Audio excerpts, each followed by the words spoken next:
Today marks an incredible turning point in Civ's history for Persia boos and Civ fans alike because this is the first time we have had a new leader for Persia that has not been from the classical, medieval, or ancient eras. And with that, while Nader Shah is not the most contemporary leader for Persia, he is an interesting twist to Cyrus. And with that, I do want to do a quick compare and contrast between the two leaders.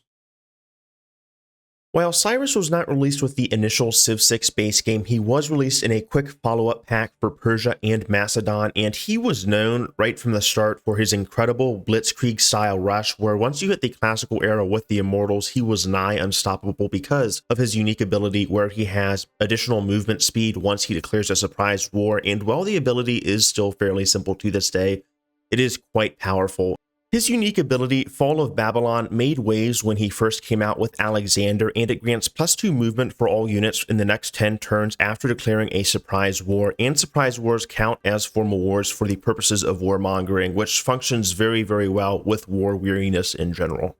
Cyrus is very much a domination leader, and when he cannot go for domination, he usually pivots back to cultural or tourism victories, and a solid strategy I've seen that players employ is usually going after several weaker civs early on once you hit the classical era, and then just spamming surprise wars and spreading out across your realm. While Cyrus is very good by himself, what really props him up is the Immortal, which has an incredible 35 base combat strength, and on top of that has a unique ranged attack, which makes great use of Persia's spacing and movement speed upon declaring surprise wars, because you can get very damaged and then pivot back to send off a volley, really, of ranged attacks.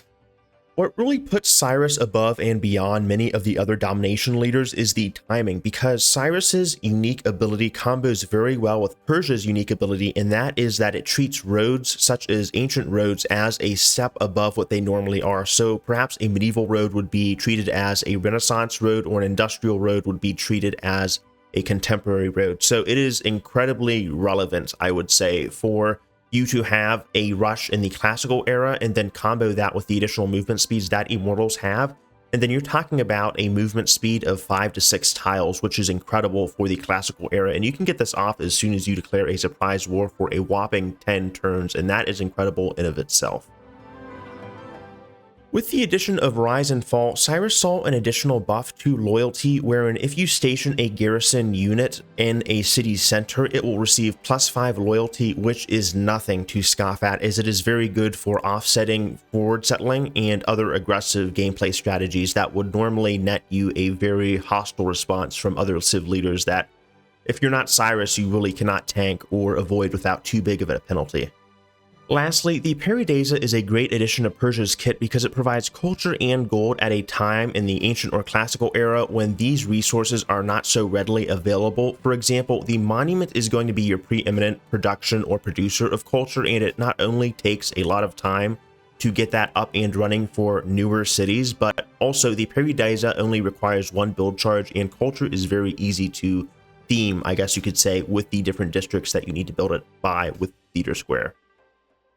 Going forward into future eras too, it also provides +1 appeal, which is great if you want to get national parks up and running in your empire or you have more desirable terrain. Of course, this is not always the scenario that you're going to be faced with if you have something like a jungle start, but it is something for consideration. Additionally, if you are also building holy sites too, it just jives very, very well with gold generation for your armies that you will need, of course, because you are going to be upgrading your warriors into immortals and vice versa.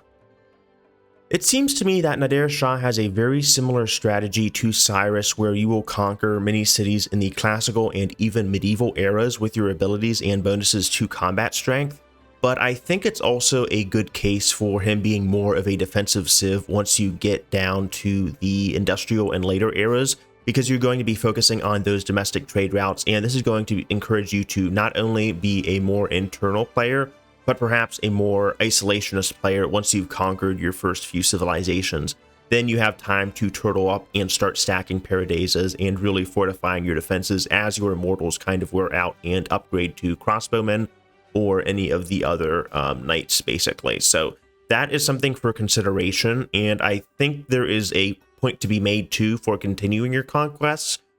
But at some point, that +5 combat strength bonus starts to wear off, and then it's time to really hunker down and focus on building your empire, because that's not going to last for too long past the classical era, And additionally, those faith and gold yields aren't going to be too useful beyond your initial few conquests. I think a good strategy for Persia and Nader Shah in general is going to be waiting until that classical era, similar to what you do with Cyrus's strategy, and then making sure that those trade routes are up and running and you have roads connected to your cities. Also, I would say you need to make use of Persia's pre-existing ability to upgrade roads, and once you conquer those cities, transfer a trader immediately to that domestic city that you just conquered to get those trade routes up and running for that faith and that gold.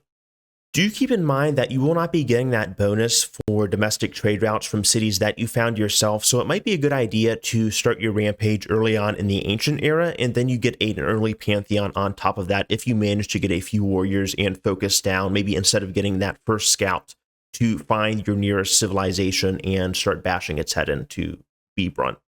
But do you guys like Nader Shah? I personally think he has some interesting bonuses going on, and I do think they theme well much better compared to the previous pack that we got with the Great Negotiators, but I think that is up to discussion. Please let me know in the comments if you like or hate the new Civ leader abilities for Nader Shah, or maybe you're even a bit meh about it. But thank you guys so much for watching. Love you guys, and I hope to see you guys later. I should have a video out on Suleiman soon, so stay tuned for that in the future.